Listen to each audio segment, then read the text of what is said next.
నమస్కారం friends. Real estate industry ఒక విచిత్రమైన ఇండస్ట్రీ. ఈ ఇండస్ట్రీకి పబ్లిసిటీ కావాలి, ప్రమోషన్ కావాలి, కానీ క్వశ్చన్స్ అడగొద్దు, అవసరం లేదు. ప్రపంచంలో ఏ ప్రోడక్ట్ అయినా క్వశ్చన్స్ లేకుండా అమ్ముడుపోదు. మోనోపోలీ ఉన్న, ఫర్ ఎగ్జాంపుల్ బోయింగ్ లేదా ఎయిర్ బస్, ఈ రెండే ప్రపంచానికెల్లా అంటే ప్రపంచానికి అంతా ప్యాసింజర్ ఎయిర్క్రాఫ్ట్ ప్రొవైడ్ చేసే రెండు సంస్థలు. మిగతావంతా చిన్న అంటే ప్లేన్స్ తయారు చేసే సంస్థలే. పెద్ద ఎత్తున పెద్ద ప్యాసింజర్ ప్లేన్స్ తయారు చేసేవి బోయింగ్, ఎయిర్ బస్. ఇవి కొనేటప్పుడు వందల కోట్లు, వేల కోట్లు పెట్టేవాళ్ళు. ఇవి తప్ప వేరే ఆప్షన్ లేదు అని తెలిసిన క్వశ్చన్స్ ఏరా? రియల్ ఎస్టేట్ ఇండస్ట్రీ ఈ ఎయిర్లైన్ మ్యానుఫ్యాక్చరర్స్ కన్నా చాలా సఫిస్టికేటెడ్ పెద్ద ఇండస్ట్రీని. ఎయిర్లైన్స్ ఇండస్ట్రీ ఒక ఎయిర్లైన్, దాంట్లో పెట్టుబడి, దాంట్లో డిప్రిసియేషన్ ఉంటుంది, దాంట్లో రిపేర్స్ వస్తే కోట్లలో ఖర్చు. కానీ ఇద్దరి మోనోపోలీ ఉంది. మోనోపోలీ ఉన్న క్వశ్చన్స్ వేస్తూనే ఉంటారు, కాంపిటీషన్ ఉండే ఉంటుంది. అంటే ఒక ప్రోడక్ట్ అమ్ముడు పోవాలి అంటే అది మార్కెట్లో వచ్చినప్పుడు వందలాది ప్రశ్నలు కస్టమర్స్, సమాజము, ఇండస్ట్రీ, కాంపిటీటర్స్ వేస్తూనే ఉంటారు. ఈ క్వశ్చన్స్ వేయటం వల్ల ఒక ఇండస్ట్రీ తనను తాను ఇంప్రూవ్ చేసుకోగలుగుతుంది. క్వశ్చన్ వేయలేదనుకోండి ఎవరు అంటే విచ్చలవిడిగా ఒక ఇండస్ట్రీ గ్రో అవుతుంది. అంటే కస్టమర్ నీడ్స్ని పట్టించుకోకుండా ఒక ఇండస్ట్రీ గ్రో అయితే ఫ్యూచర్లో దాని గ్రోత్ కుంటుపడుతుంది. ఎందుకంటే తప్పుల తడకగా ఆ ఇండస్ట్రీ మారిపోతుంది. ఇలాంటివి జరగొద్దు అంటే ప్రశ్నలకు జవాబులు ఇచ్చుకుంటూ పోతే ఆ ఇండస్ట్రీ డెవలప్ అవుతుంది. అంతేగాని నేను చూపించిందే కరెక్టు, నేను అనుకున్నదే కరెక్టు, నేను ఎక్కడ చూపిస్తానో అక్కడ డెవలప్ అవుతుంది. ప్రాబ్లం ఎక్కడ వస్తుందంటే ఒక రియల్ ఎస్టేట్ ప్రాజెక్ట్ లేదా రియల్ ఎస్టేట్ వెంచర్ లేదా ఒక ఏరియా ప్రభుత్వం డెవలప్ చేస్తుంది. గమనించండి, ప్రభుత్వం డెవలప్ చేస్తుంది అంటే ఒక ప్రభుత్వం యొక్క కాల పరిమితి 5 ఏళ్ళు. 5 ఏళ్ళు దాటిన తర్వాత ఎలక్షన్ డేట్ అనౌన్స్ అయింది అంటే వాళ్లకు ఆ ఏరియాపై కంట్రోల్ వెళ్ళిపోతుంది. నెక్స్ట్ వచ్చేది వాళ్ళ ప్రభుత్వమా వేరే ప్రభుత్వమా అని వాళ్ళకే తెలియదు. కాన్ఫిడెన్స్ అందరికీ ఉంటుంది, రిజల్ట్స్ అందరికీ పాజిటివ్గా రావు. ప్రతి రియల్ ఎస్టేట్ కాల పరిమితి 5 ఏళ్ల దాకా ఉంటుంది. అంటే రియల్ ఎస్టేట్కి పాలిటిక్స్కి ఏం సంబంధం లేదా? గవర్నమెంట్ పాలసీస్ రియల్ ఎస్టేట్ని షేప్ చేయవా? ఒక పొలిటికల్ పర్సన్ ఒక రియల్ ఎస్టేట్ ఏరియాని డెసిగ్నేట్ చేస్తే తన కాలం ముగిసినాక 5 ఏళ్ల తర్వాత ఆయనకు absolute control over municipalities HMDA ప్రభుత్వంపై ఉంటుందా? మరి 5 ఏళ్ల తర్వాత వాళ్ళ కాల పరిమితి మించినాక వాళ్ళు ఆ ప్రామిస్ని ఎలా ఫుల్ఫిల్ చేయగలరు? ఇలాంటి క్రిటికల్ క్వశ్చన్స్కి ఆన్సర్ లేకుంటే ఎలా మార్కెటింగ్ చేయాలి? ప్రాబబిలిటీ ఫ్యాక్టర్ ఉంటుంది రియల్ ఎస్టేట్లో. నేను రియాలిటీ ఈ ఫ్యూచర్ సిటీ గురించి డ్రోన్ విజువల్స్ వేసి చూపిస్తుంటే నేనేమన్నా అంటే, లెట్ us బి ప్రాక్టికల్. ప్రతిసారి Jubilee hills, Banjara hills, cyber towers examples ఇవ్వలేరు. చంద్రబాబు నాయుడు సైబర్ టవర్స్ కట్టినాక అలాంటిదే ఏదైనా ఇన్నేళ్ల తర్వాత ఏమైనా జరిగిందా? నియర్లీ 30 years అయిందా? 30 years నుంచి సైబర్ టవర్స్ లాంటి ఏరియా మళ్ళీ హైదరాబాదులో పుట్టిందా? మళ్ళీ అడిదిక్కే వెస్ట్ హైదరాబాద్ దిక్కే అయింది. కానీ ఇక ఏ వెస్ట్ కాదు, సౌత్, ఈస్ట్, నార్త్ హైదరాబాదులో ఎక్కడైనా సైబర్ టవర్స్ లాంటి డెవలప్మెంట్ జరిగిందా? మరి మీరు ఏ కోనలో ఎక్కడ ఏం చేసినా ఆ cyber towers, Banjara hills, Jubilee hills example ఇచ్చి ప్రజలను ఎన్ననాళ్ళు మభ్య పెడతారు అని స్ట్రైట్ క్వశ్చన్ అడిగినా. తప్పేమడిగినా నేను పంతులు గారే కావచ్చు, కానీ ఈ పంతులు గారు అడిగే ప్రశ్నలకు ఇండస్ట్రీ స్టాల్వార్డ్స్ దగ్గర కూడా ఆన్సర్ లేదు. అలాంటి పంతుల్ని నేను, అర్థమైందా? నేను లాజికలీ మాట్లాడతా. బహుశా నీవు బిజినెస్ మ్యాన్ అయి ఉండొచ్చు, నేను లేదన్నా. నీ ట్రేడే అది ఉండొచ్చు, నేను లేదన్నా. నేను వేసిన ప్రశ్నలు ట్రేడ్ వాళ్ళు వేసే, అంటే మీ బిజినెస్లో ఉన్న వాళ్ళు వేసే కన్నా సీరియస్ క్వశ్చన్స్ వేస్తాను, నేను యాక్యురేట్ క్వశ్చన్స్ వేస్తాను, కన్జ్యూమర్ పక్షాన క్వశ్చన్స్ వేస్తాను నేను. నాలాంటి క్వశ్చన్ ఇప్పటివరకు మీ తెలుగు రియల్ ఎస్టేట్ ఛానల్స్ కానీ తెలుగు రియల్ ఎస్టేట్ వాళ్ళే వేయలేదు. అలాంటి అంశాలని తోడి బయటికి తీసి బహిర్గతం చేసి బట్టలు ఉడదీస్తాం. ఎందుకు తెలుసా నేను ఇంత గంభీరమైన భాష ఎందుకు వాడుతున్నా అంటే, ఇక్కడ ప్రజల జీవిత అంతం కష్టపడి సంపాదించి కూడబెట్టిన ధనము ఇది గ్యాంబ్లింగ్ కావద్దు, ఇది ఆట వస్తువు కావద్దు, ఇది ఎవరో ఒకరు చెప్పారని అక్కడ ఇన్వెస్ట్ చేసి ఆయన బాండ్ పేపర్ మీద రాసిస్తుండ్రా డెవలప్ అవుతుందని? ఆయన ఊహ, ఆయన అజంప్షన్పై వందల వేల కోట్లు అమాయక ప్రజలు పెట్టి నష్టపోతుంటే చూసి ఊరుకొని చప్పట్లు కొట్టాలనా? నేను ఈ రియల్ ఎస్టేట్ ఇండస్ట్రీని స్ట్రైట్ క్వశ్చన్ వేస్తున్నా. మీకు అసలు ప్రమోట్ చేయడం వచ్చా? ఇప్పుడు చూడండి, ఒక ఫ్లాట్ ప్రైస్ 300% ఎస్కలేట్ చేసి దాన్ని మీరు ఎంత డిజిటల్గా, ఎంత హై క్లాస్గా యాడ్స్ తయారు చేసి మీరు యూట్యూబ్లో, అన్ని చోట్ల, గూగుల్లో, అన్ని చోట్ల మీరు ఇచ్చిన ప్రజల దగ్గర మీ అంటే 300% ప్రీమియం ప్రోడక్ట్ తీసుకునే అంత వెసులుబాటు, డబ్బు ఉండాలి. అట్లీస్ట్ ఇప్పుడు లోన్స్ కూడా పుట్టట్లేదు. మరి ఇలాంటి టైంలో నేను డిజిటల్ మార్కెటింగ్ చేస్తా. చేస్తారు మీరు. డిజిటల్ మార్కెటింగ్ చేయడం, డబ్బు ఖర్చు పెడితే ఎవడైనా మంచి యాడ్స్ ఇస్తాడు. యాడ్స్ తీయటం వల్ల మీకు ఆన్ గ్రౌండ్ ఏం ప్రయోజనం అవుతుంది? అందరూ యాడ్స్ చేయటం. ఆన్ గ్రౌండ్ వస్తే ఎవడు ప్రైస్ తక్కువ చేస్తాడు, ఎందుకంటే రింగ్ అయ్యారు.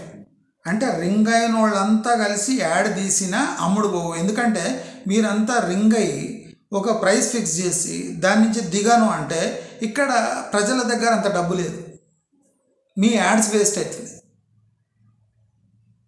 అసలు రియల్ ఎస్టేట్ ఇండస్ట్రీలో ఎడ్యుకేటెడ్ పర్సన్ ఎంటర్ అయినా మూర్ఖుడిలా మారతాడేమో అనిపిస్తుంది. డ్రోన్ విజువల్స్ ఎక్కడ యూజ్ చేయాలి?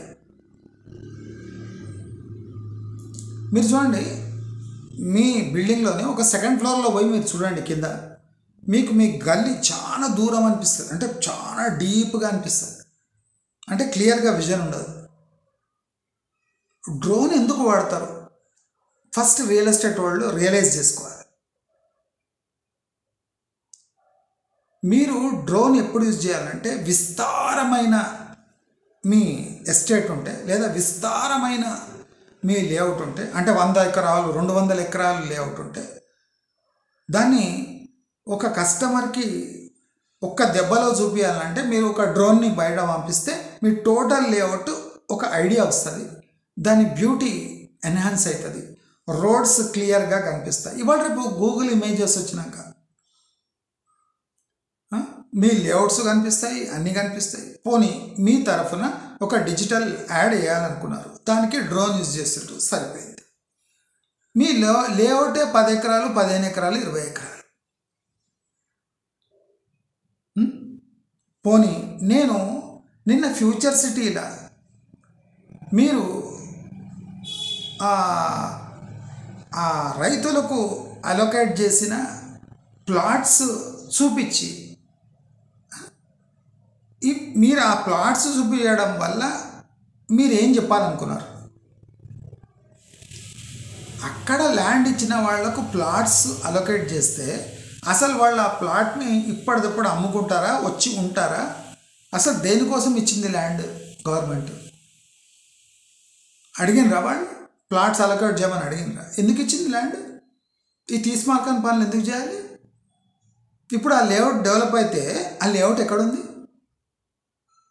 ఆ లేఅవుట్కి ఏమైనా పబ్లిక్ ట్రాన్స్పోర్ట్ ఉందా, ప్రైవేట్ ట్రాన్స్పోర్ట్ ఉన్నాయా, షేరింగ్ ఆటోలు ఉన్నాయా, ప్రైవేట్ బండ్లన్నా తిరుగుతున్నాయా? అంటే అంత దుర్గమ ప్రదేశంలో మీరు ఒక బ్లాక్ టాప్ రోడ్ వేసి లేఅవుట్ వేసి అక్కడ అలొకేట్ చేయగానే అందరు వచ్చి లారీలలో టెంపులలో వచ్చి మొత్తం ఇల్లు కట్టుకొని ఉంటారా? అక్కడ ఉండడానికి సౌలభ్యం ఏమైనా ఉందా? ప్రభుత్వం ఏదో కడుతుంది అంటే మస్తు కడుతుంది ప్రభుత్వం. 3 ఏళ్ల టైంలో అది కాల పరిమితిలో పూర్తి కాకుంటే అక్కడ 100 కోట్ల ఇన్వెస్ట్మెంట్ వేస్ట్ అయిపోతుంది. లీడర్షిప్ షిఫ్ట్ వచ్చినా, రేవంత్ రెడ్డి పోయి ఎవరైనా వేరే లీడర్ వచ్చినా ఈ టోటల్ ఫ్యూచర్ సిటీ ఫ్యూచర్ అంతా భవితవ్యం అంతా అంధకారం అయిపోతుంది. పొలిటికలీ సెన్సిటివ్ సబ్జెక్టులని చాలా కేర్ఫుల్గా మీరు హ్యాండిల్ చేయాలి. రియల్ ఎస్టేట్ ఆషామాషిగా చేసి వెస్ట్ హైదరాబాద్ని సర్వనాశనం చేసింది మీరే. అసలు మీరు చేసిన ట్రాప్లో మీ ఇండస్ట్రీ వాళ్ళే పడిపోయినారు. అందుకోసం లక్షలాది ఫ్లాట్లు అమ్మడిపోక వెస్ట్ హైదరాబాద్లో టోటల్ ఇండస్ట్రీ పరువు మీరే తీస్తున్నారు. మీ పరువు మీరు తీసుకొని నన్ను తిడితే లాభం? నేను ఉన్న విషయం చెప్తున్నా. ఇప్పుడు డ్రోన్ విజువల్స్ని ఈ హైరైజ్ వాళ్ళు ఎంత ఇంటెలిజెంట్గా యూజ్ చేసుకున్నారు. డ్రోన్ విజువల్స్ ఫ్లాట్ చూపించకుండా హైరైజ్ బిల్డింగ్స్ పైనుంచి చూపించి లగ్జరీ లివింగ్ అని, హైరైజ్లో ఉంటే మీకు 20th 30th ఫ్లోర్ నుంచి ఏ వ్యూ ఉంటుందని డ్రోన్ విజువల్స్ వేసి అసలు గ్రౌండ్ రియాలిటీ నుంచి దూరం ఉంచడానికి ఈ హైరైజ్ వాళ్ళు ఇంటెలిజెంట్గా డ్రోన్స్ యూజ్ చేస్తారు. కానీ అవే డ్రోన్స్ ఇప్పుడు ఫ్యూచర్ సిటీలో యూజ్ చేస్తే ఆ డ్రోన్ పైన ఎగరంగానే మీ లేఅవుట్ ఒక చిన్న లేఅవుట్లా కనిపించి చుట్టుముట్టంతా అడవులే ఉన్నాయి, ష్రబ్ ఫారెస్ట్ ఉంది, పంటలు కూడా లేవు, బంజర్ భూములు అవన్నీ. అంటే ఆ డ్రోన్ ఎగరంగానే ఒక 8-10 కిలోమీటర్ల వరకు ఏం కనిపిస్తలేవు, చిన్న చిన్న చెట్లు పొదలు తప్ప. మీ ఫ్యూచర్ సిటీ త్వరలో అభివృద్ధి కానున్న ప్రాంతం అని మీ డ్రోన్ ద్వారా చూసిన వాళ్ళు ఏమనుకుంటున్నారో మీరే అడగండి. డ్రోన్ పైన ఎగిరితే మీ లేఅవుట్ ఇంత కనిపించి చుట్టుముట్టంతా ఫారెస్ట్ ఏరియా, అంతా బీడు భూములు, 10 కిలోమీటర్ల వరకు కూడా ఒక్క ఇల్లు కనిపిస్తలేదు. మీరేమంటారు? పక్కకే అమెజాన్ డేటా సెంటర్ ఉంది, 4,000 మంది పనిచేస్తుండ్రా అమెజాన్ డేటా సెంటర్లో. అక్కడ పవర్ గ్రిడ్ ఉంది, 3,000 మంది పనిచేస్తుండ్రా పవర్ గ్రిడ్లో. అసలు మీకు డేటా సెంటర్ అంటే ఏమో తెలుసా? నేను అమెరికా జార్జియాలో మెటా వల్ల ఒక డేటా సెంటర్ అయింది. అమెరికాలోనే పెద్ద డేటా సెంటర్. అక్కడ డేటా సెంటర్, అసలు డేటా సెంటర్ అంటే ఏమి, దాని యూజ్ ఏమి, అసలు ఒక స్టేట్లో ఒక డేటా సెంటర్ పెడితే స్టేట్కు ఏం లాభం అనేది అమెరికా జార్జియా రాష్ట్రంలో మెటా వాళ్ళ డేటా సెంటర్ ఉంది. అక్కడ చుట్టుముట్టు ఉన్న వాళ్ళు, అక్కడ లోకల్ గవర్నమెంట్ ఏమంటుంది ఆ డేటా సెంటర్ గురించి, ఆ డేటా సెంటర్ వల్ల లాభం ఏమి?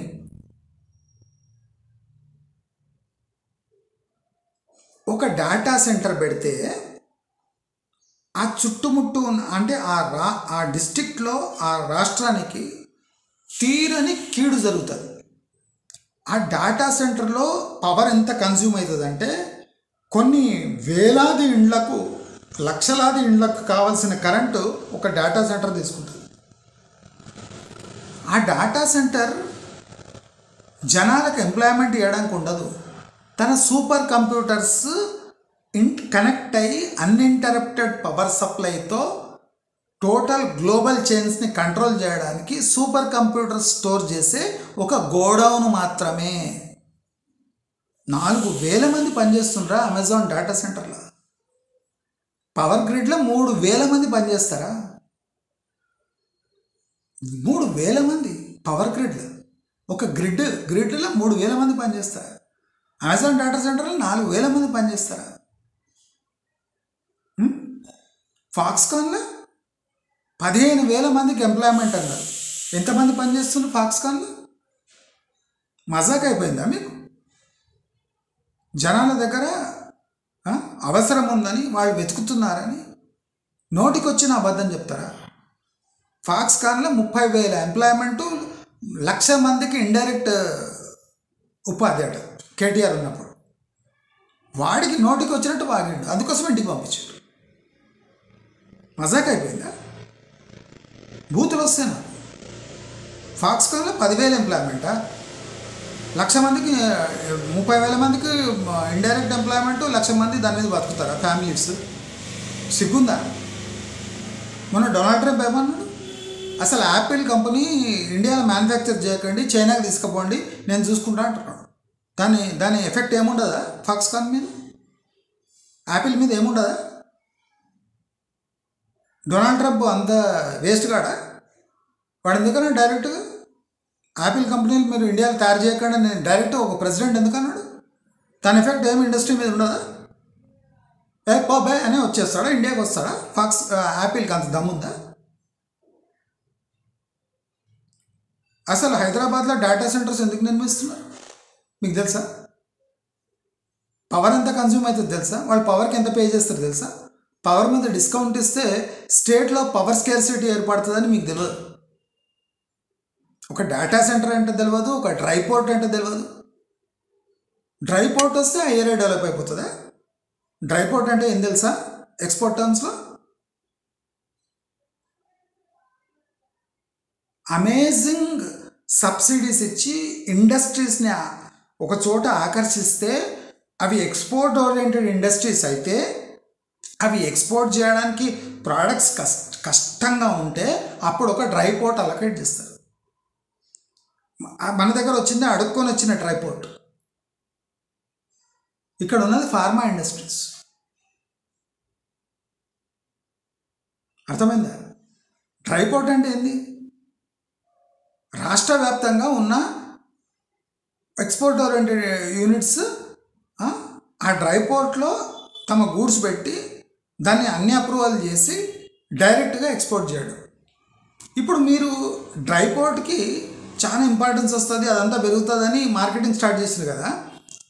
ఆ డ్రై పోర్ట్ పెట్టకుండా కాకినాడ పోర్ట్ దగ్గరనే మస్తు ల్యాండ్ ఉంది, అక్కడనే ఆ ఫ్యాక్టరీ పెట్టి అక్కడనే మ్యానుఫ్యాక్చర్ చేసి ఒక 20 నిమిషాలలో తరలిస్తారు పోర్టుకి. ఈ వందలాది కిలోమీటర్ హైదరాబాద్లో డ్రై పోర్ట్లో తయారు చేసి అక్కడి నుంచి తీసుకుపోవడం ఏంది?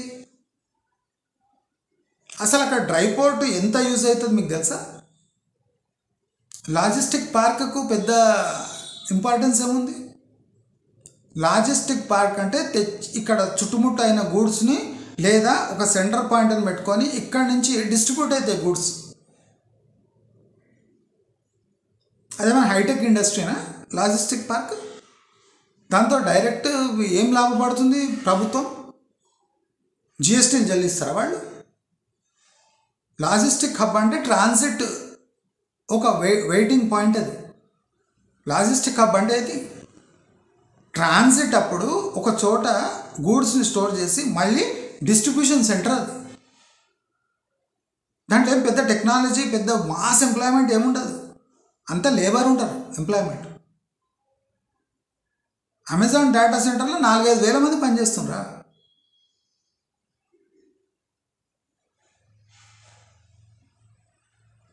అసలు ఎడ్యుకేటెడేనా మీరంతా? నోటికి వచ్చింది వాగితే. శంషాబాద్ వచ్చినప్పుడు కూడా అంతే, ప్లేన్స్ మా ఇంటి ముందర ఆగుతాయని చెప్పిండ్రు. హౌలాగాండ్లు శంషాబాద్లో కానీ ఇప్పుడు 25 ఏళ్ళు అవుతుంది.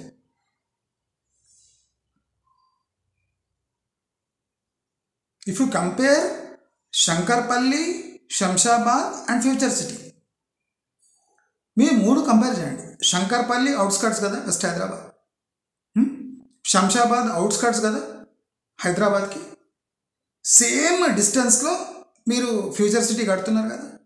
ఈ మూడిట్లో ఫాస్ట్గా ఏది డెవలప్ అవుతుంది? ఏదైతుంది? న్యాచురల్గా వెస్ట్ హైదరాబాద్ అవుట్స్కట్స్లో ఉన్న శంకర్పల్లి అవుతుంది.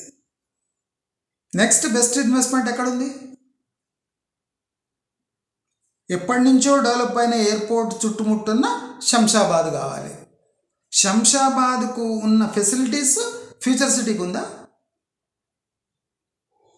శంషాబాద్ అయితే ఎయిర్పోర్ట్ పక్కనే కదా. మీరు ఫ్యూచర్ సిటీకి ఎయిర్పోర్ట్ కనెక్టివిటీ శంషాబాద్లో లేని ఫెసిలిటీస్ మీరు ఫ్యూచర్ సిటీలో పెట్టేం లాభం? శంషాబాద్ ఆల్రెడీ ఖాళీగా ఉంది. శంకర్పల్లి తర్వాత డెవలప్ అయ్యేది శంషాబాదే, ఫ్యూచర్ సిటీ కాదు. ఫ్యూచర్ సిటీకి 20+ ఇయర్స్ ఉన్నాయి. శంషాబాద్ని అనుకుంటే 5 ఏళ్లలో డెవలప్ చేయొచ్చు అనుకుంటే. శంకర్పల్లికి కనెక్టివిటీ ఎక్కువై కన్స్ట్రక్షన్ స్టార్ట్ అయితే శంకర్పల్లి ఫస్ట్ డెవలప్మెంట్ అవుతుంది. కానీ శంకర్పల్లిలో ఉన్న ప్రైజెస్ శంషాబాద్లో లేవు, శంషాబాద్లో ఉన్న ప్రైజెస్ ఫ్యూచర్ సిటీలో లేవు. మీరేమంటారు? ఫస్ట్ ఫ్యూచర్ సిటీ డెవలప్ అవుతుంది, తర్వాత శంషాబాదు, తర్వాత శంకర్పల్లి. వాళ్ళే వెస్ట్ హైదరాబాద్లో ఏమంటారు? శంకర్పల్లి ఫస్ట్, తర్వాత శంషాబాదు, తర్వాత ఫ్యూచర్ సిటీ. అంటే మీరే గుద్దుకొచ్చావండి. మీ దాంట్లోనే స్పష్టత లేదు. West Hyderabad builders future city దిక్కు ఇట్లా కళ్ళు కూడా పెట్టి చూస్తలేరు. శంషాబాద్ని మధ్యలో శ్మశానాబాద్ చేసి పారేసి వేలాది మంది శంషాబాద్ డెవలప్ అయిపోతుంది, ఇక మనం డైరెక్ట్ ఎయిర్పోర్ట్లోనే ఇట్లా పోయి రావచ్చు కిరాణా షాప్ పోయినట్టు అని అప్పుడు భావించి ఎకరాలకు ఎకరాలు కొన్నారు. మారోడోళ్ళు ఇప్పుడు కూడా ఎకరాలు ఉన్నాయి శంషాబాద్లో. లేఅవుట్లు చేస్తే ఎవడో చూడలేడు. పక్కకే కాటేదాన పొల్యూషన్ ఇండస్ట్రీస్ బాల్నగర్, అక్కడ లేఅవుట్లు చేసుకొని వస్తే మినీ పటాన్చర్ అయిపోయింది. అక్కడ షాబాద్ ఎందుకు డెవలప్ అవుతలేదు? ఇప్పుడు షాబాద్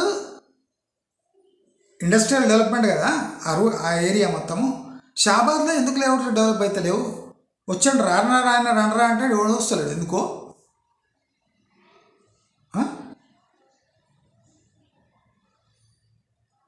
మహేశ్వరం ఏమైపోయింది? పెద్ద Golconda exit. Next hitec cities పెద్ద గోల్కొండ ఎగ్జిట్ అన్నారు. ఏమైపోయింది? 5 ఏళ్లలో ఆవిరైపోయింది. 35,000 పోయినాయి పెద్ద గోల్కొండ ఎగ్జిట్లో. 35,000 40,000 గజం. ఇప్పుడు 8,000 10,000 12,000 దాటి మస్తా. ఫ్యూచర్ సిటీకి పోవడానికి మెయిన్ రూట్ అది పెద్ద గోల్కొండ ఎగ్జిట్, మహేశ్వరం, కందుకూరు, 3టికి నామం పెట్టారు. ఫాక్స్కాన్ కుక్కలు అడుగుతలేవు. ఫస్ట్ ఏమన్నారు? Foxconn electronic city, Bengaluru electronic సిటీకి ధీటుగా ఫాక్స్కాన్ ఏరియా డెవలప్ అవుతుంది. ఇప్పుడు 5 ఎలక్ట్రానిక్ సిటీలట. ఎక్కడ దాకా అబద్ధం చెప్తారా మీరు? మీ పొట్టకూటి కోసం వేలాది మంది పొట్ట కొడుతుంటే ప్రశ్నిస్తే తప్ప? మీరే చెప్పండి. ఇప్పుడు శంకర్పల్లి ఫస్ట్ డెవలప్ అవుతుందా, శంషాబాద్ డెవలప్ అవుతుందా, మీ ముందర స్టెప్ ఫ్యూచర్ సిటీ డెవలప్ అవుతుందా? ఏముంది కనుక ఫ్యూచర్ సిటీలో? తుమ్మ చెట్లు, కాంగ చెట్లు, ఇవేనా?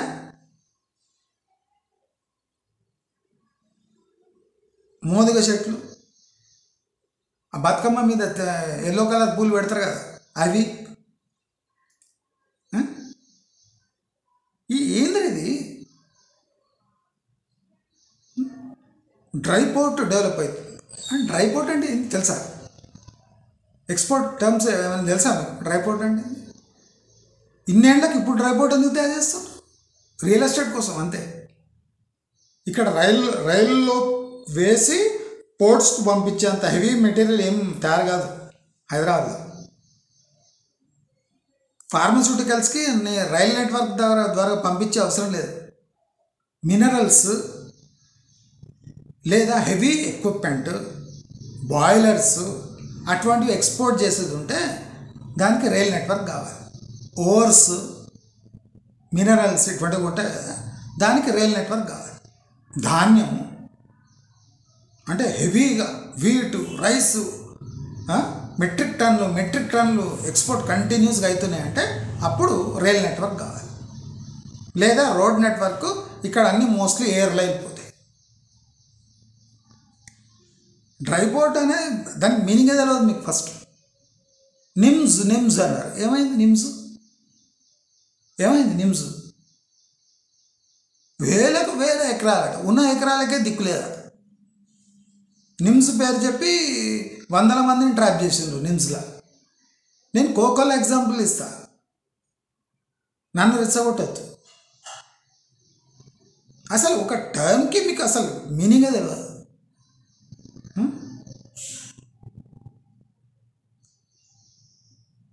ఇప్పుడు 5 లక్షల ఫ్లాట్లు ఖాళీ ఉన్నాయి హైదరాబాద్లో. దానికైతే ఏం చెప్పు, దాన్ని ఎట్లా అమ్ముతారు? ఏమైనా ఐడియా ఉందా మీకు? ఇప్పుడు డ్రోన్స్ అగ్రి చూద్దాం. నా దగ్గర రాండి, సొల్యూషన్ చెప్తా. నేను వడ్డీ లెక్కలేసి చెప్తా. అసలు ఎట్లా అమ్మాలి చెప్తా. ఎప్పుడు డ్రోన్ ఎగిరేయాలి చెప్తా. ఎప్పుడు డ్రోన్ యూజ్ చేయాలి చెప్తా. ఒక లేఅవుట్ని ఎట్లా రిప్రజెంట్ చేయాలి చెప్తా. అయ్యగారులమే, నేను లేదనను. మరి అయ్యగారు లేపే ప్రశ్నలకు జవాబు చెప్పాడు రా. గజం భూమి లేదా నాకు?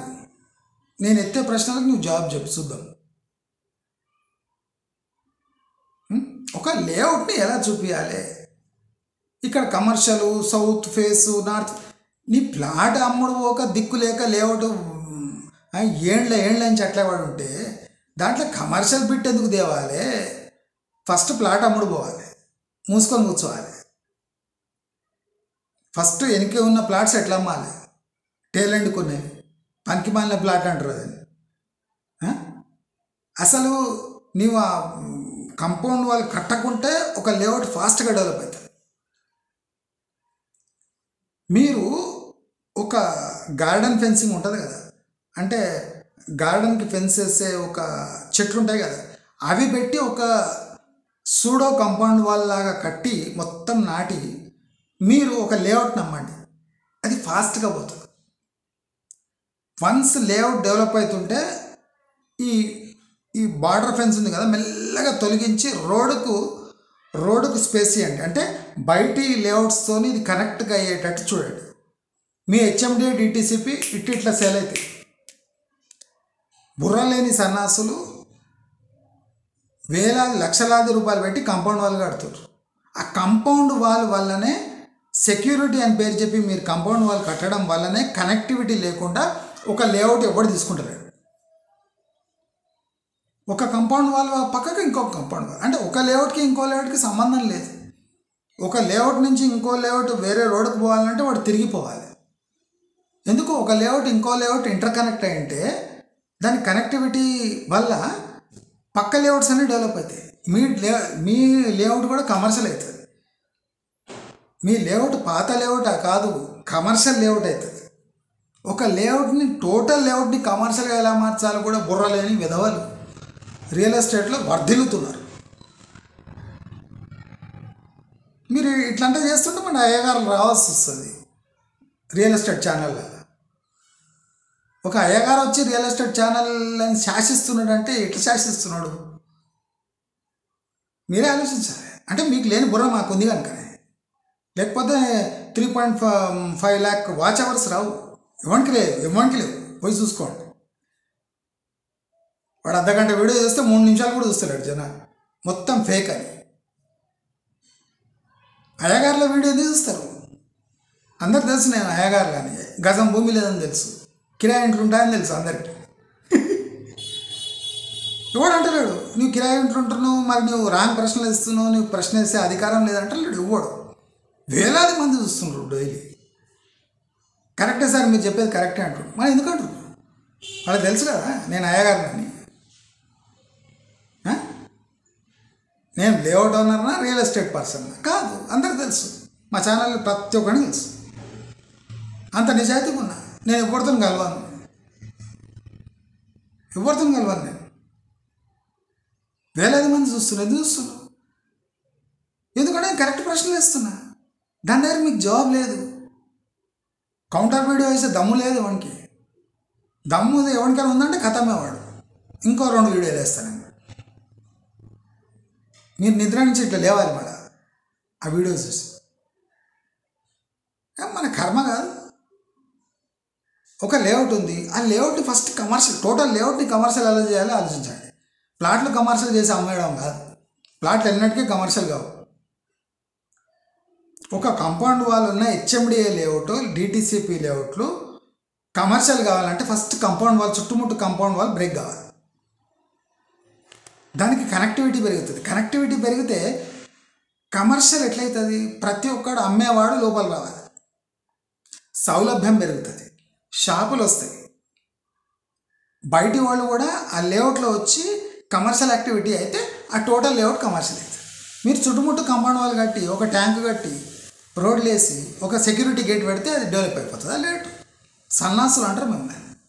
వెస్టర్న్ ఇటాలియన్ కాన్సెప్ట్ తీసుకొని వచ్చి ఇక్కడ పెట్టి గేటెడ్ కమ్యూనిటీ అని పెట్టి, వెస్టర్న్ కంట్రీస్లో, అది యూరోపియన్ కంట్రీస్లో, అది లాటిన్ అమెరికన్ ఉన్న యూరోపియన్ కంట్రీస్లో వాడు కార్ దిగిందంటే దారి దోపిడీ జరిగిపోతుంది. అందుకోసం గేటెడ్ కమ్యూనిటీస్ ఉన్నాయి, సెక్యూరిటీ ఉంటుంది, టోటల్ కమ్యూనిటీ అంటే జైలు ఉన్నట్టు ఉంటుంది. అది ఆ కాన్సెప్ట్ తీసుకొని వచ్చి ఇండియాలో పెడితే, ఇండియాలో 12 గంటలకు కూడా నువ్వు 10,000 పెట్టుకొని రోడ్డు మీద తిరగవచ్చు. ఎవడేం చేయడు, చేస్తే లోపల ఉంటాడు. సీసీ కెమెరాలు ఉన్నాయి.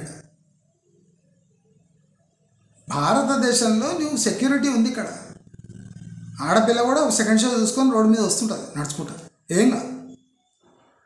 1:30కు లాస్ట్ బస్సు ఉంటుంది టీఎస్ఆర్టీసీది. బస్సు ఎక్కి తిరుగుతుంటారు జనాలు. అక్కడికి నీ బోడీ గేటెడ్ కమ్యూనిటీ వాడు కావాలి. విల్లా అనగానే 6 కోట్ల. ఎందుకు? గజం లెక్కేంది? నీ కన్స్ట్రక్షన్ కాస్ట్ ఏంది? G+1 కన్స్ట్రక్షన్ కాస్ట్ ఏంది? లెక్కేద్దామా?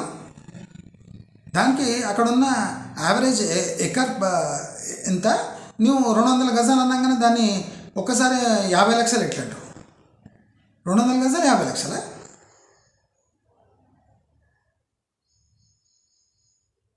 ఎకరం 2 కోట్లు ఉందనుకో, నీ 200 గజాలు 50 లక్షలు ఎట్లయితుంది? 30 లక్షలు ఎట్లయితుంది? ఏమన్నా లెక్కలు వస్తాయా మీకు? 5వ తరగతి పాస్ అయ్యారా మీరు? సన్నాసులు ఎక్కండి. విల్లా అనగానే 6 కోట్లు. ఎందుకు పెట్టాలి 6 కోట్లు?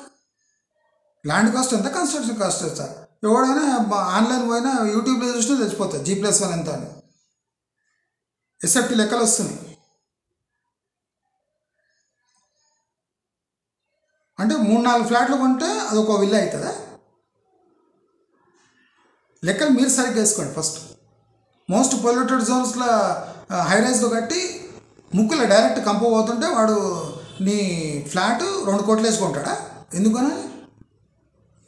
ఆ ఫ్లాట్ గత ఏమవుతుంది? అంత స్మోక్ వస్తుంటే 3 ఏళ్ళకే ముసలిది అయిపోతుంది ఫ్లాట్.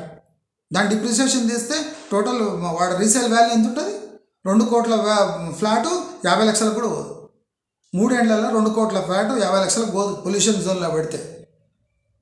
టీవీలు పనిచేయవు, ఫ్రిడ్జ్లు పాడైతాయి, ఫ్యాన్లు పనిచేయవు, ఏసీలు పాడైతాయి.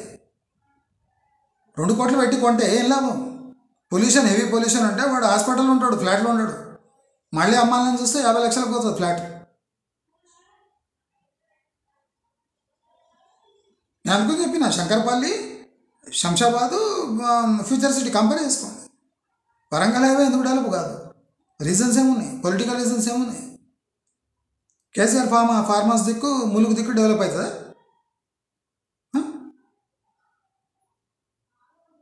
నార్త్ హైదరాబాద్ ఎందుకు డెవలప్ అవుతలేదు? మిలిటరీ ఎయిర్ బేస్ ఉన్నందుకు డెవలప్ కాదా? నర్సాపూర్ ఫారెస్ట్ దిక్కు ఎందుకు డెవలప్ అవుతలేదు?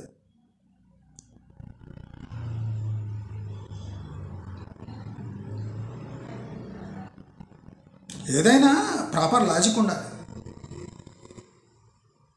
ఛాన్స్ దొరికిందని శంషాబాద్ని తీసుకుపోయి జడ్చర్లలో కలిపినారు. జడ్చర్ల ఎక్కడ, శంషాబాద్ ఎక్కడ, హైదరాబాద్ ఎక్కడ? ఛాన్స్ దొరికినప్పుడల్లా ఇష్టం అంటారు. జూ షిఫ్ట్ అన్నారు. జూ ఎక్కడుందో, షిఫ్ట్ ఎప్పుడైందో, ఎప్పుడైందో తెలియదు. అక్కడ ప్లాట్లు అమ్మేస్తాం. జూ పక్కకి అక్కడ. జూ పక్కకు ఉంటే జూ ఎంట్రన్స్ ఫీజు ఎందుకు? ఇప్పుడు ఒకడు జూకి పోయి రావాలంటే 300-400 ఖర్చు అవుతుంది ఒక్కడు జూకి పోవాలంటే. మా చిన్నప్పుడు 2 రూపాయల టికెట్, పోయి రావడానికి 5 రూపాయలు, 7 రూపాయల జూ విజిట్ అయిపోతుండే. మళ్ళీ డిస్కౌంట్, చిల్డ్రన్స్ డే రోజు ఫ్రీ. ఓ 10 రూపాయల టికెట్, 2 రూపాయలు జూ టికెట్, 12 రూపాయలు ఖతం. 5 రూపాయలు పోవడానికి, 5 రూపాయలు రావడానికి 2 రూపాయలు టికెట్. 12 రూపాయల్లో ఒక పర్సన్ అయిపోయింది. ఇప్పుడు ఒక పర్సన్ జూకి పోయి రావాలంటే 300 ఖర్చు అవుతుంది. అందుకోసం వాడు జూ పోతాడు. జూ పక్కకి ఏం నాకుంటారా? ఇరానీ హోటల్ పెట్టుకుంటావా? టీ కొట్టు పెట్టుకుంటావా? పాండబ్బ పెట్టుకుంటావా? లేదా పాప్కార్న్లు అవి అమ్ముతావా? పీకలు అమ్ముతావా? ఏమమ్ముతావు? బఠానీలు అమ్ముతావా? దానికోసం లక్షలు పెట్టి ప్లాట్ కొనాలనా శంషాబాద్లో? పక్కనే రాబోతున్న జూ పార్క్ అట. జూ పార్క్తో నువ్వేం చేస్తారా? పాప్కార్న్లు అమ్ముతారా మీరంతా? ప్లాట్లు కొని ఇల్లు కట్టుకొని దాంతో ఈఎంఐ తీరుతాయరా? ఆ బుర్రలేని విధాలు తయారయ్యాను మొత్తం రియల్ ఎస్టేట్లో. చదువుకున్నాడు అంతే, కార్లో పోయేటోడు అంతే, బెంజ్ల కార్లో పోయేటోడు అంటే, విమానం దిగేటోడు అంతే, అంతా ఒకటే యాటిట్యూడ్. ఆ డ్రోన్ ఎప్పుడు ఎగిరియాలి? దాని పర్పస్ ఏమి? అసలు వెస్ట్ హైదరాబాద్లో జోన్ని ఎట్లా యూజ్ చేసుకొని ఎన్ఆర్ఐలకు టోప్ వేసిండ్రు, ఇవన్నీ నేర్చుకోండి, ఫస్ట్ తెలుసుకోండి. వాడు వెస్ట్ హైదరాబాద్లో డ్రోన్ ఎగిరేసిండని నువ్వు పోయి ఫ్యూచర్ సిటీలో డ్రోన్ ఎగిరిస్తావా? మొత్తం బండారం బయటవాడే, మొత్తం ష్రబ్ ఫారెస్ట్. ఇప్పుడు ఎవడైనా ఆ విజువల్స్ చూసిందంటే సుప్రీంకోర్టులో కేసేస్తారు. ఫ్యూచర్ సిటీ కూడా డెవలప్మెంట్ కూడా ఆపండి. హెచ్యూ లాగా అక్కడ వేలాది ప్రాణులు, నెమళ్ళు, జింకలు, కుందేళ్ళు, రాత్రి పోయి ఇట్లా ఫ్లాష్ లైట్ వేస్తే మొత్తం ఫ్యూచర్ సిటీలో మొత్తం కుందేళ్ళగా కనిపిస్తాయి. ఎలుగుబంట్లు కూడా కనిపిస్తుండొచ్చు, చిన్న చిన్న జింకలు కూడా కనిపిస్తాయి. హెచ్యూ కన్నా తాత అది ఫ్యూచర్ సిటీ. కేసు వేయండి సుప్రీంకోర్టులో, పీడవుతుంది. మీ డ్రోన్ విజువల్స్ వల్ల మొత్తం బండారం బయటపడుతుంది. అందరు ఏమనుకుంటారు? అక్కడ నక్కర్త మేడిపల్లి ఏమో అవి ఇవి అమెజాన్ డేటా సెంటర్ అని ఈ గంటలు ఏంటి చెప్పిండ్రు. జస్ట్ ఒక డ్రోన్ ఎగిరియంగానే 10 కిలోమీటర్ల దగ్గర ఒక బిల్డింగ్ అనిపిస్తుంది. చూసేవాడేమనుకుంటాడు? ఈ అమ్మ ఇన్నేళ్ళు వీడు అబద్ధం చెప్పిండ్రా అని అనుకుంటాడు. అది అబద్ధం కాకపోతుండొచ్చు. మీ డ్రోన్ ఎగిరేయడం వల్ల దానికి నెగిటివ్ పబ్లిసిటీ వస్తుంది. గంట సేపు వీడియో చూస్తే ఒక్కడు 2 వీలర్ మీద ఎవడో పోయాడు అక్కడి నుంచి. అడుక్కునే నీళ్ళు దొరకవు అక్కడ, గంజి కూడా దొరకదు, ఒక షేరింగ్ ఆటో కూడా దొరకదు. అటువంటి ప్లేస్ని నువ్వు రేపు ఫ్యూచర్ సిటీ, అక్కడ పెద్ద పెద్ద బిల్డింగ్లు, Amazon data centre, power grid తీసుకొని డైరెక్ట్ కనెక్షన్ ఇస్తాడా? మీ ఇంటికి పవర్ గ్రిడ్ నుంచి కనెక్షన్ వస్తుందా? పవర్ గ్రిడ్ ఎందుకు పెట్టిండు? అమెజాన్ డేటా సెంటర్ కోసం పెట్టిండు. దానికి అన్ఇంటరప్టెడ్ హై క్వాలిటీ కరెంట్ కావాలి 24 hours. లేకపోతే డేటా సెంటర్ ఒక్క క్షణం దాంట్లో డిస్టర్బెన్స్ వస్తే వరల్డ్లో మొత్తం వాళ్ళ డేటా అంతా డిస్టర్బ్ అవుతుంది. అందుకోసం అన్ఇంటరప్టెడ్ కరెంట్ కోసం ఆ పవర్ గ్రిడ్ పెట్టిండు. నీ ఇంటికి కనెక్షన్ వేయడం కాదు, నీ లేఅవుట్స్ కోసం కనెక్షన్ వేయడం కాదు, అది exclusive for Amazon data centre. నేను కావలిస్తే ఒక లింక్ వేస్తాను. జార్జియా టౌన్లో యుఎస్లో మెటా వాళ్ళ బిగ్గెస్ట్ డేటా సెంటర్ పెడితే పరిస్థితి ఏముంది అక్కడ? గ్రౌండ్ పొల్యూషన్, నీళ్ళు మొత్తం పొల్యూట్ అయిపోయినాయి. హెయిల్ స్టామ్ వస్తే మొత్తం కార్బన్ అంతా వచ్చి అక్యుములేట్ అవుతుందట. అంటే కనపడని పొల్యూషన్ జరుగుతుంది. హీట్ విపరీతంగా ప్రొడ్యూస్ అవుతుంది. దానికోసం పెద్ద పెద్ద కూలర్లు యూజ్ చేస్తుండ్రు. కరెంట్ విపరీతంగా యూజ్ అవుతుంది. కార్బన్ ఎమిషన్స్, సైలెంట్గా కార్బన్ ఎమిషన్స్ జరుగుతుంది. ఏంది ప్రపంచం ఎక్కడ పోతుంది? మాట్లాడేదేమో అమెజాన్ డేటా సెంటర్, మాట్లాడేదేమో ట్రంప్ టవర్స్.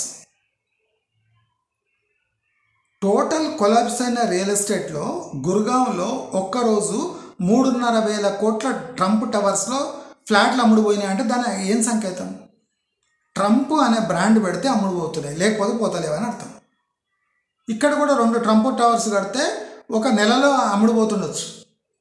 ట్రంప్ టవర్స్ ఆ బిల్డర్కి లాభం, మిగతా బిల్డర్స్కి అంతా నష్టమే కదా.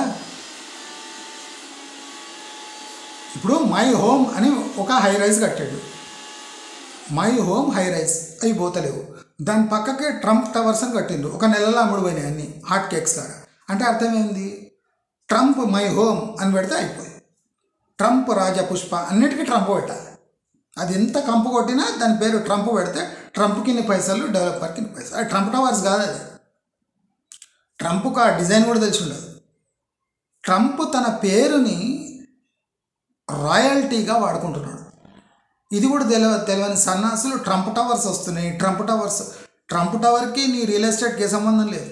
ట్రంప్ టవర్ ఒక నెలలో అన్నీ అమ్ముడుపోతాయి. నీ రాజపుష్పాలు, నీ వాసవీలు అట్లే ఉంటాయి ఇంకో 4-5 ఏళ్ళు అయినా. అంటే రియల్ ఎస్టేట్కి దెబ్బ అని తెలుస్తలేదు. ట్రంప్ టవర్ వల్ల ఇక్కడ రియల్ ఎస్టేట్ పెరగనుందా అట. అరే సన్నాసులారా, ట్రంప్ వాడు ఒక నెలలో అమ్ముకొని వెళ్ళిపోతాడు.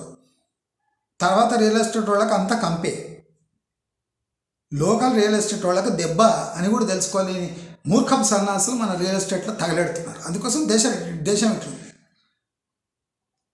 ఒక లేఅవుట్ని ఎట్లా ప్రమోట్ చేయాలి, ఒక ప్లాట్ని ఎట్లా ప్రమోట్ చేయాలి, ఒక ఏరియాని ఎట్లా ప్రమోట్ చేయాలి, ఒక టౌన్ని ఎట్లా ప్రమోట్ చేయాలి,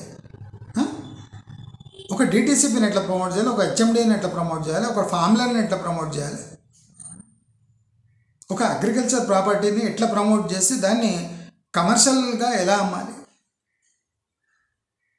దయచేసి let us educate hour cells first. 10 మందిని ఎడ్యుకేట్ చేసి మూర్ఖులు చేసే కన్నా ఫస్ట్ మనం మూర్ఖులం అయిపోయినామా అని రియల్ ఎస్టేట్ వాళ్ళు ఫస్ట్ ఆలోచించాలి. ఇలా ఆలోచిస్తే వాళ్ళలో రిఫైన్మెంట్ వస్తుంది. రిఫైన్మెంట్ వస్తే అప్పుడు ఆ ఇండస్ట్రీ బాగుపడుతుంది అని తెలియజేసుకుంటూ, మీకు ఈ వీడియో నచ్చినట్టయితే లైక్, షేర్, సబ్స్క్రైబ్ చేసుకోండి. నమస్కారం.